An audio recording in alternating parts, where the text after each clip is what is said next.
तो देखिए सबसे पहले नाम लिखा हुआ है यहाँ पे past adjustment.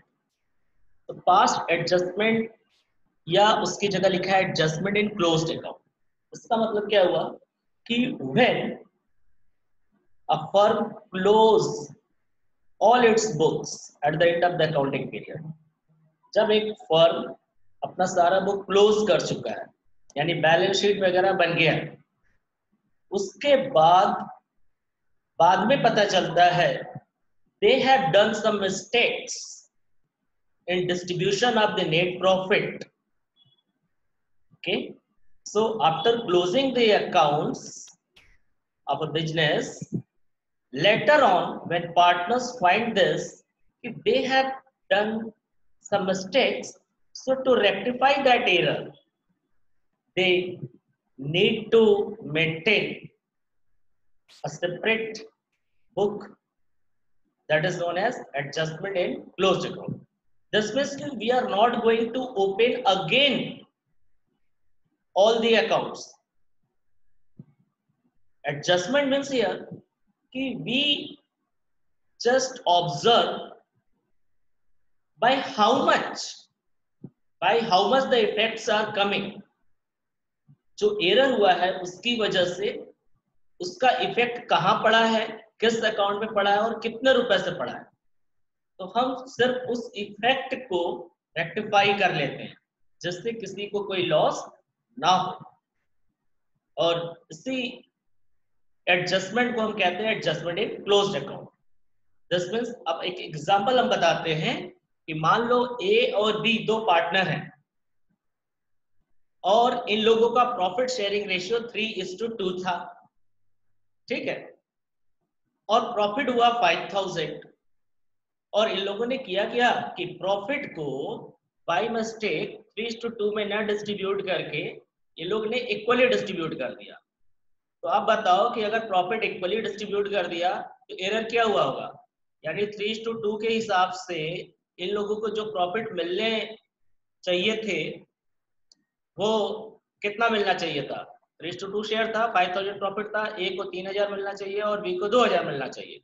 But by mistake in लोगों ने किया इक्वली डिस्ट्रीब्यूट कर दिया। इन लोगों ने सोचा कि कोई एग्रीमेंट नहीं है, चलो इक्वली बांट दिया जाए, बाय मिस्टेक। तो इक्वली बांटा होगा तो 2500 ए को मिला होगा, 2500 बी को। तो अब हमें ये ध्यान रखना है कि इस रॉन्ग डिस्ट्रीब्यूशन की वजह से किस पार्टनर को कम मिला है और किस पार्टनर को ज्यादा मिला है। तो ऑब्वियसली अगर सही डिस्ट्रीब्यूशन होता तो ए को 3000 मिलता और बी को 2000, बट रॉन्ग डिस्ट्रीब्यूशन की वजह से इक्वली हमने डिस्ट्रीब्यूट कर दिया तो ए को 2500 मिला और बी को 2500। सो यहाँ किसको कम और किसको ज्यादा मिला, तो ए को 500 कम मिला ड्यू टू रॉन्ग डिस्ट्रीब्यूशन और बी को 500 ज्यादा मिल गया। तो आप करेंगे क्या, हम फिर से अकाउंट थोड़ी ओपन करने जाएंगे कि फिर से पीएल एप्रोप्रिएशन ओपन करें और फिर से हम सब करें। तो इसका एक शॉर्टकट तरीका है सिंगल एडजस्टिंग एंट्री का कि हमने नेट इफेक्ट पता कर लिया कि सही हम देते तो 3000 और 2000 मिलता और गलत डिस्ट्रीब्यूशन की वजह से 2500 और 2500 मिला।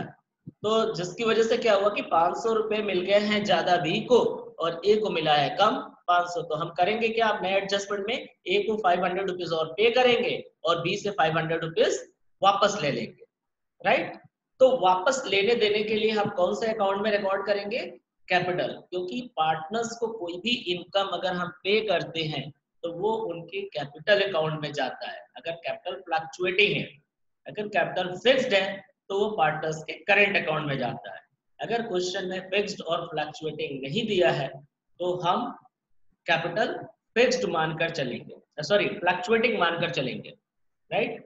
सो अब बताइए कि 500 रुपए जब ए को कम मिले और बी को ज्यादा मिल गया तो हम करेंगे क्या कि बी से 500 रुपए लेंगे यानी बी का कैपिटल माइनस करेंगे, बी का कैपिटल माइनस करेंगे 500 से और ए का कैपिटल प्लस करेंगे 500 से। तो प्लस और माइनस करने के लिए करेंगे क्या, तो आपको याद होगा कि कैपिटल हमेशा क्रेडिट होता है और जो चीज क्रेडिट होता है और उसको प्लस करना है तो और क्रेडिट करना होता है, और जब डेबिट कोई चीज होता है और उसको प्लस करना है तो और डेबिट करेंगे। तो अकाउंट्स में रूल है कि जो चीज क्रेडिट होता है प्लस करना है तो और क्रेडिट करेंगे और डेबिट जो चीज होता है उसे प्लस करना है तो और डेबिट करेंगे। लेकिन अगर ये माइनस करना है तो जस्ट रिवर्स कर देते हैं। तो यहाँ पर बी का कैपिटल हमें माइनस करना है और ए का कैपिटल प्लस करना है। तो बी को हम डेबिट कर देंगे 500 रुपीज से और ए का कैपिटल क्रेडिट कर देंगे 500 रुपीज से। तो आपस में एडजस्टमेंट हमारा हो जाएगा by passing a single adjusting entry. दोबारा हमें फिर से एप्रोप्रिएशन अकाउंट बनाने की रिक्वायरमेंट नहीं होगी।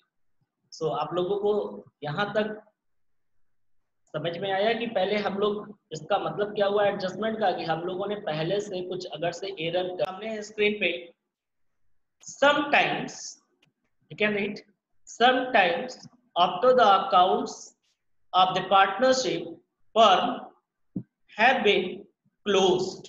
कभी कभी पार्टनरशिप फर्म का अकाउंट जब क्लोज हो जाता है after the financial year, so it is discovered, मतलब जब अकाउंट क्लोज हो जाता है तो बाद में डिस्कवर्ड होता है, कभी कभी ऐसा होता है, discovered that there have been some errors or omissions in the accounts। Usually the following types of errors and omissions are discovered। तो हम लोग को पता चलता है कि कुछ गलती हो गई है, कुछ एरर हो गया है या कुछ भूल गया, रिकॉर्ड ही नहीं हुआ है। तो किस किस टाइप के अक्सर आते हैं, तो मैंने एक लिस्ट बनाया हुआ है, आप लिस्ट देखिए। इससे अलावा भी कुछ हो सकता है उसी में, गलत सही, बट कुछ कॉमन जो एरर्स होते हैं, ओमिशंस होते हैं, वो मैंने लिखा हुआ है। First, when interest on capital R drawing may have omitted, मतलब पार्टनरशिप डीड में मेंशन किया गया है कि इंटरेस्ट ऑन कैपिटल और ड्राइंग देना है, बट हम लोग जब पीएल एप्रोप्रिएशन बना रहे थे तो उस समय भूल गए, राइट। दूसरा एरर क्या हो सकता है, when profit and loss have been distributed among the partners in a wrong proportion, जिसका एग्जांपल भी मैंने लिया था स्टार्ट करते समय वर्बली, जो मैंने बताया कि 3:2 में शेयर करना था और इक्वली बाय मिस्टेक कर दिया, तो ऐसा भी होता है। Third, when profit sharing ratio has been altered, जब प्रॉफिट शेयरिंग रेशियो अल्टर्ड कर दिया with effect from some past date, ऐसा हो सकता है कि प्रॉफिट शेयरिंग रेशियो अभी तक ये लोग मान लो 3 पार्टनर्स थे, 3:1 पे शेयर करते थे और 3 साल बाद आपस में डिसीजन हुआ कि सबका प्रॉफिट शेयरिंग रेशियो इक्वल होना चाहिए था और वो पिछले 3 साल से कंसिडर किया जाएगा। मतलब 3 साल बांटने के बाद याद आ रहा है कि पिछले 3 साल से हमको करना था, तो पिछला सारा 3 साल का एडजस्टमेंट करना है, कैसे करेंगे वो भी हो सकता है।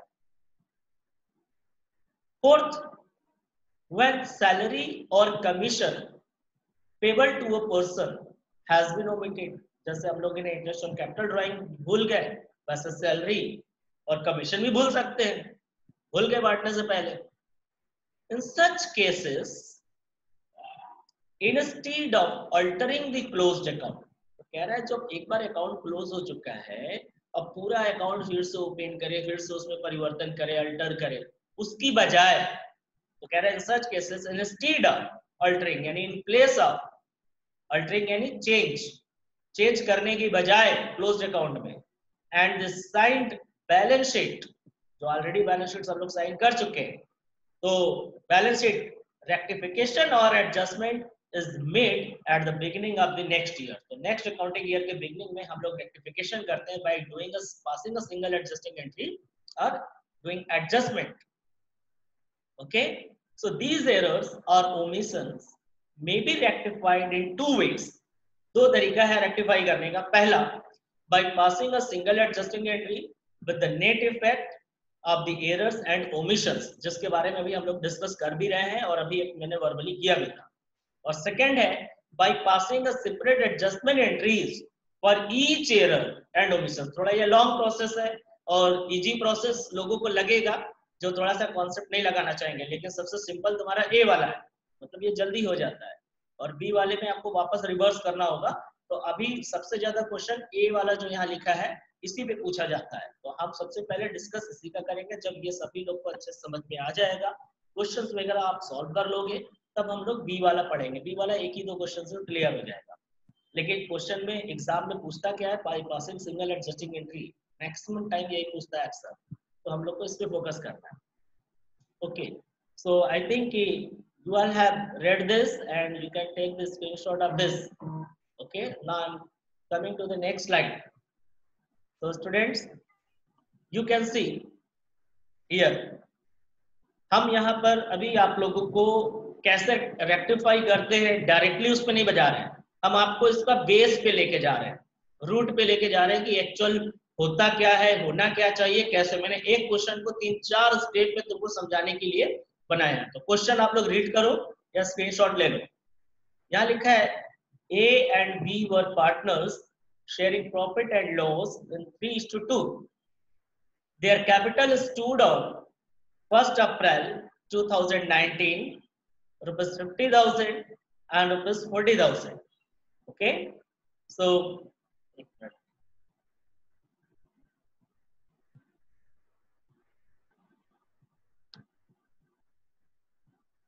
okay, so capital is how much? Their capital stood on April 1st, 50,000 and 40,000 respectively. Net profit of the firm rupees 30,000, right? Was distributed between them. देखो ये बांट दिया गया, ध्यान से समझना आप लोग। 30,000 was distributed between them without providing interest on capital at 10% per annum. Means interest on capital के लिए बोला गया था पार्टनरशिप डीड में, और इन लोगों ने इंटरेस्ट ऑन कैपिटल नहीं दिए, भूल गए, और सीधा 30,000 रुपया जो था नेट प्रॉफिट, उसको इन लोगों के profit sharing ratio that is 3:2 में शेयर कर दिया। So कह रहा है while it was written in agreement to allow interest on capital to be given at 10% before giving share in profit. So rectify the errors by passing a single adjusting entry. तो अभी हम rectify नहीं कर रहे, हमारी बात को एकदम ध्यान से सुनो अच्छे से। हम आपको अभी रूट बता रहे हैं कि क्या होना चाहिए था, क्या हुआ है, उसका इफेक्ट कैसे। एक एक चीज आप अच्छे से समझोगे। देखो मैंने यहाँ स्टार बना के लिखा है कि I am showing you how they had distributed earlier। मतलब जैसा क्वेश्चन में क्या बताया है कि 30,000 को ये लोग बिना इंटरेस्ट ऑन कैपिटल दिए डिस्ट्रीब्यूट कर दिए। तो पहले इन लोगों ने यही किया है जो कि रॉन्ग है। कैसे किया था ये हम तुम्हें दिखा रहे हैं। पीएल अप्रोप्रिएशन में इन लोगों ने नेट प्रॉफिट यहाँ लिख दिया 30,000। अब 30,000 को सीधे profit transfer to A's capital और बीस कैपिटल इन 3:2 में शेयर कर दिया। 30,000 इंटू 3/5 और 30,000 इंटू 2/5, 18 और 12,000। जबकि ऐसा होना चाहिए था, नहीं, ऐसा नहीं होना चाहिए। क्योंकि पहले क्या करना चाहिए, इस 30,000 में से यहाँ पर इंटरेस्ट ऑन कैपिटल देना चाहिए, फिर बचे हुए प्रॉफिट को डिस्ट्रीब्यूट करना चाहिए। लेकिन इन लोगों ने किया क्या कि पहले इन लोगों ने इसी तरीके से बाय मिस्टेक डिस्ट्रीब्यूट कर दिया। यहां तक समझ में आ गया कि कैसे हुआ है। अब एक्चुअल में कैसा होना चाहिए था, अब हम उसको तुम्हें दिखाने जा रहे हैं। सो अब यहां देखिए, now I am showing how it should be recorded correctly. इसको कैसे रिकॉर्ड किया जाना चाहिए था। अब ये देखो, जैसा कि एग्रीमेंट में लिखा था, by net profit 30,000 and to interest on capital 10% per annum के रेट से। ए का कैपिटल 50,000 था तो 10% आ रहा है 5,000, और बी का कैपिटल 40,000 था तो 10% 4,000 आ रहा है, यानी टोटल 9,000। यहाँ 9,000 दिखाने के बाद अब क्या बचेगा, 30 में से 9 माइनस करो, 21,000। सो ये हो जाएगा डिविजिबल प्रॉफिट। इस 21,000 को यहाँ लिखेंगे to profit transfer to A's capital और बीस कैपिटल। तो 21 का 3:2 में 3/5 12,600, और यहाँ 2/5 8,400, 21,000। तो इस तरीके से बंटना चाहिए था, ठीक है, इस तरीके से डिस्ट्रीब्यूट होना चाहिए था। अभी हुआ नहीं है। पहला वाला मैंने जो सोल्यूशन बताया ये वो लोग कर चुके हैं, दूसरा वाला मैंने ये बताया कि ऐसे होना चाहिए था उसकी जगह पर, ठीक है, लेकिन ये वाला तो इन लोगों ने किया नहीं है। तो नीचे नोट देखो आप, इफ यहाँ पे कह रहा है note, here you can see that we are distributing the profit after interest, यानी 9,000 माइनस करने के बाद 21,000 बांट रहे हैं। लेकिन पिछले सोल्यूशन में इन लोगों ने बिना 9,000 माइनस के टोटल 30,000 बांट दिया है 3:2 में। इसका मतलब ये 9,000 रुपया इंटरेस्ट वाला पैसा भी इसी 21,000 में ऐड होकर पिछले सोल्यूशन में 3:2 में बढ़ गया। यानी 21,000 तो बटा ही, 9,000 भी 3:2 में ही बढ़ गया होगा जब इसी के साथ बटा था तो पिछले क्वेश्चन सोल्यूशन में। तो कह रहा है कि are distributed profit interest after interest on capital, but in earlier, पहले लोगों ने क्या किया, we had given directly share of profit to the partner. It means we had given interest amount 9,000 in their profit sharing ratio which is totally wrong. यानी हमें पूरा 21,000 बांटना चाहिए था, लेकिन पिछले सोल्यूशन में 30,000 बांट दिया। मतलब जो 9,000 इंटरेस्ट का देने के बाद बांटना था, इन लोगों ने इंटरेस्ट दिया नहीं, और उल्टे इस 9,000 को भी 3:2 में ही बांट दिया होगा, क्योंकि अगर 30,000 बटा तो 21,000 तो बटना ही था, लेकिन 9,000 ज्यादा बटा तो इसका मतलब 9,000 भी इसी रेशियो में बढ़ गया है यहाँ तक, राइट। तो अब होना क्या चाहिए, कैसे करना चाहिए, ये हम लोग अभी डिस्कस करेंगे पहले, फिर आगे हम कंटिन्यू करते हैं। तो यहाँ आप देखिए ऊपर लिखा है in single adjusting entry, in single adjusting entry we do rectify without opening the books, बिना कोई बुक ओपन किए, by doing adjustment of net effect। तो कैसे दिखाते हैं अच्छे से पहले समझेंगे आप लोग, इसको हम दूसरे तरीके से भी बता दूंगा, पहले आप इसको देख लो। तो सबसे पहले लिखा है यहाँ यू कैन ऑब्जर्व हियर, यहाँ हर लिखा है, हियर होगा, you can observe here when they did wrong distribution and when they do correct distribution. मतलब हम यहाँ दिखाएंगे कि पहले उन लोगों ने गलत कैसे किया था और सही कैसे किया होगा, दोनों का नेट इफेक्ट क्या आएगा, ठीक है। तो यहाँ पर्टिकुलर कॉलम, ऊपर हेडिंग होगा टेबल शोइंग एडजस्टमेंट, एक कॉलम होगा पर्टिकुलर का, उसके बाद जितने नंबर ऑफ पार्टनर्स होंगे उनका कॉलम होगा, यहाँ 2 पार्टनर है, there are 2 partners A and B, और एक लास्ट में जो कॉलम होगा it will be for the total. आप यही फॉर्मेट अप्लाई करोगे जैसे मैं बता रहा हूँ, कोई और फॉर्मेट नहीं, यहाँ फॉर्मेट नहीं होता क्योंकि this is a working note, लेकिन this is a very easier format of the working note, ठीक है। सो ध्यान से रखो पर्टिकुलर, ए बी और टोटल। सो यहाँ लिखा है प्रॉफिट ऑलरेडी डिस्ट्रीब्यूटेड एज तो ऑलरेडी कैसे बटा है, शेयर ऑफ प्रॉफिट के रूप में पूरा 30,000 बांट दिया है, 18,000 और 12,000, टोटल हो गया 30,000। इसका टोटल करेंगे, एक टोटल सब लिखने के बाद फिर से टोटल करते हैं। तो यहाँ लिखो amount to be debited due to wrong distribution, जो डेबिट करेंगे अब ये बात करते हैं, 18,000, 12,000, 13,000। तो डेबिट क्यों करेंगे, जैसा कि आपको पता है, मैंने बताया था कोई भी इनकम पार्टनर्स के कैपिटल अकाउंट में क्रेडिट होता है, ठीक है, और जब हमें वापस उनसे कोई अमाउंट लेना होता है तो उनका कैपिटल हम डेबिट करते हैं। तो अब ये बताइए कि जो ऑलरेडी डिस्ट्रीब्यूटेड था, मतलब 18,000 और 12,000 तो ऑलरेडी हम पार्टनर्स को दे चुके थे, जो उनके कैपिटल में ऐड हो चुका होगा। तो अब चूंकि ये गलत था तो ये पैसा हमें उनसे वापस रिटर्न लेना होगा कि आपको जो मैं गलत बांटा हूं वो मुझे वापस दो। तो वापस लेने के लिए उनका कैपिटल क्या करेंगे, हम यहाँ डेबिट करेंगे, ठीक है। So amount to be debited due to wrong distribution, क्योंकि जो क्रेडिट रहा होगा उसे डेबिट करेंगे, क्योंकि ऑलरेडी हम दे चुके हैं और पैसा प्लस हो गया होगा, तो उसे वापस लेंगे तो माइनस करेंगे, माइनस करने के लिए डेबिट करेंगे, 18,000, 12,000, टोटल 30,000 आ गया। अब ये बताओ ये जो 30,000 रुपए टोटल है, ये पहले तो बढ़ गया था, अब ये 30,000 सही तरीके से कैसे बढ़ना चाहिए था। तो यहाँ लिखा है profit should be distributed as, profit should be distributed, कैसे बढ़ना चाहिए। तो इस 30,000 में से सबसे पहले इंटरेस्ट ऑन कैपिटल देना था 10%, 5,000 और 4,000 और 9,000 आ रहा है जो ग्रीन से दिख रहा है। फिर अब प्रॉफिट बचा कितना होगा, सो 30,000 में से 9,000 घटाएंगे तो 21,000 बचेगा। इस 21,000 को 3:2 में शेयर करोगे तो 12,600 और 8,400। अब देखते हैं टोटल कितना मिलना चाहिए। ऊपर रॉन्ग के हिसाब से ए को तो मिला था 18 और बी को मिला था 12। अब करेक्ट डिस्ट्रीब्यूशन के हिसाब से ए को देखो यहाँ मिला है, लिखा है अमाउंट टू बी क्रेडिटेड, क्योंकि ये सही डिस्ट्रीब्यूशन है और ये दोनों चीज ही पार्टनर्स के लिए इनकम है, इंटरेस्ट ऑन कैपिटल भी इनकम है उनके लिए, शेयर ऑफ प्रॉफिट भी, तो ये उनको देना है जो कि अभी तक नहीं दिए थे, तो उनको देंगे तो उनका कैपिटल ऐड होगा, ऐड करने के लिए क्रेडिट करेंगे, तो लिखा है amount to be credited, right. So अब चेक करो कि 5,000 प्लस 12,600, 17,600 रुपया ए को देना चाहिए और बी को कितना देना चाहिए, 12,400, राइट। ये दोनों अमाउंट इन लोगों में क्रेडिट करना है और ऊपर वाला ये दोनों अमाउंट इन लोगों से डेबिट करना है। तो अब हम लोग उनसे 18,000 लेकर 17,600 नहीं देने जाएंगे। हमने ये टेबल क्यों बनाया, इस बात के लिए कि नेट इफेक्ट का पता चले कि कितना एक्सेस किससे लेना है और कितना किसको पे करना है। तो देखो ए का ऊपर डेबिट बता रहा है 18,000 और ए का क्रेडिट बता रहा है 17,600, मतलब ए को 400 रुपया पहले कब मतलब ज्यादा मिल गया था, पहले ज्यादा मिल गया था, तो अब उनसे लेना है, यानी डेबिट साइड का ज्यादा दिखा रहा है। यहाँ देखो डेबिट 18,000 है और यहाँ क्रेडिट 17,600 है, तो 18,000 में से 17,600 घटाओ 400 बचेगा, तो 400 कौन सा साइड का बच रहा है, डेबिट का या क्रेडिट का? डेबिट का बच रहा है क्योंकि डेबिट वाला ज्यादा है, तो यहाँ डेबिट लिख देंगे, राइट। अब इसी तरह बी में आएंगे, तो बी का डेबिट कितना है 12,000, जो कि पहले रॉन्ग हो गया था।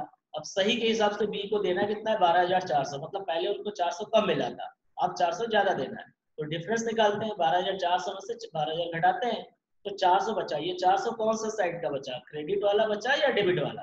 तो देख लो क्रेडिट ज्यादा है 12,400 और डेबिट 12,000 है, तो 400 क्रेडिट का बचा, तो यहाँ पर हम क्रेडिट करेंगे।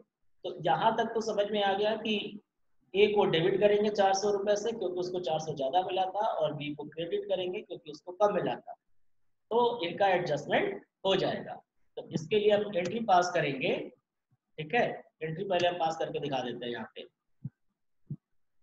सो यू कैन सी एंट्री, तो ए का कैपिटल क्या था, डेबिट था, journal entry by passing single adjusting entry, तो एज कैपिटल अकाउंट डेबिट 400 रुपए, बीस कैपिटल अकाउंट डेबिट 400 रुपए, adjustment made through capital account, that's it. So आपको देखो यहाँ तक समझ में आ गया होगा कि कैसे हुआ, यहाँ पर ऐड होगा। तो अल्टरनेटिवली कैन बी सॉल्व्ड कि profit should be distributed as, तो क्या छूट गया था, इंटरेस्ट ऑन कैपिटल, तो इंटरेस्ट ऑन कैपिटल 5 और 4,000 9,000 हुआ, और इसी 9,000 को जो कि हम भूल गए थे, तो लिखा है amount to be credited due to omission of interest on capital, तो जब हम भूल गए थे और अब वापस देने जा रहे हैं इंटरेस्ट ऑन कैपिटल 5,000 एंड 4,000, सो आपको पता है कि जब भी कोई इनकम पार्टनर्स को मिलेगा तो इससे उनका कैपिटल इंक्रीज होगा, और कैपिटल को इंक्रीज करने के लिए हम कैपिटल क्या करते हैं, क्रेडिट करते हैं, ठीक है। तो इस यहाँ पर हमने क्या किया, क्रेडिट कर दिया। अब बताओ कि ये 9,000 रुपये तो दे दिया जो भूल गए थे, अब ये 9,000 रुपये जो टोटल कॉलम में दिख रहा है, इससे आपको पता चल रहा है कि पिछले समय जब हम रिकॉर्ड किए थे तो कितने रुपए की गलती किए थे, यही 9,000 की, क्योंकि 9,000 हम भूल गए थे देना, जब 9,000 हम दिए ही नहीं तो ये 9,000 हम क्या किए होंगे, ये प्रॉफिट शेयरिंग रेशियो में बांट दिए होंगे, नेट प्रॉफिट के साथ जोड़कर, डिविजिबल प्रॉफिट के साथ जोड़कर, सॉरी। तो इस 9,000 रुपए को वापस उनसे लेंगे उसी फॉर्म में जिस फॉर्म में हमने उनको पे किया था, तो प्रॉफिट ऑलरेडी डिस्ट्रीब्यूटेड है, तो ऑलरेडी कैसे बटा होगा, ये 9,000 रुपए हम 3:2 में बांट दिए रहे होंगे पहले, तो क्वेश्चन में लिखा था इंटरेस्ट ऑन कैपिटल दिया नहीं, इन लोगों ने पूरा प्रॉफिट ही 3:2 में बांट दिया, यानी कि 9,000 रुपए जो इंटरेस्ट का पैसा था उसको भी 3:2 में बांट दिया था। तो यही जो टोटल वाला आता है 9,000, इसी को सिर्फ ये याद रखोगे आप लोग, जो टोटल कॉलम होता है उसी को करते हैं यहाँ पर, ठीक है। तो इस टोटल 9,000 को 3:2 में शेयर कर दो, तो 5,400 उसको मिलना चाहिए था, सॉरी 5,400 हम डिस्ट्रीब्यूट कर दिए थे और उसको 3,400 दे दिए थे, जबकि सही तरीके से मिलना कितना चाहिए था, 5,000 और 4,000 इंटरेस्ट ऑन कैपिटल के रूप में, लेकिन इस 9,000 के लोग शेयर ऑफ प्रॉफिट के रूप में बांट दिए थे, जो कि टोटली रॉन्ग था। तो यहाँ हो गया। अब हम ये पैसा क्या करेंगे, जब गलत बटा था तो उनसे वापस लेंगे, तो वापस लेंगे दोनों से, तो इनका कैपिटल क्या करेंगे, डेबिट कर देंगे, क्योंकि ऊपर क्रेडिट है तो नीचे डेबिट ही रहना है, क्योंकि इंटरेस्ट ऑन कैपिटल भूल गए थे तो इसलिए क्रेडिट किया क्योंकि उनको देना है, और ये प्रॉफिट के रूप में ऑलरेडी बढ़ चुका था तो वापस लेना है इसलिए इनको डेबिट कर दिया। अब नेट इफेक्ट निकालेंगे तो 5,000 और 5,400 तो कितना आ रहा है, 400 रुपया आ रहा है, तो कौन सा ज्यादा है, यहाँ डेबिट वाला ज्यादा है तो डेबिट कर दिया।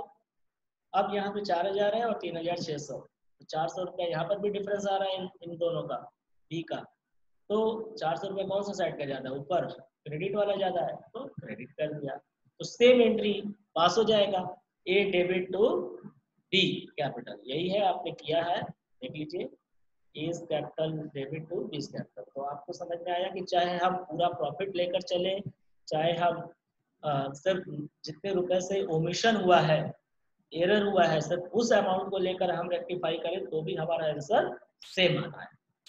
तो यहाँ तक आप लोगों को समझ में आ जाना चाहिए था, आप देख लीजिए।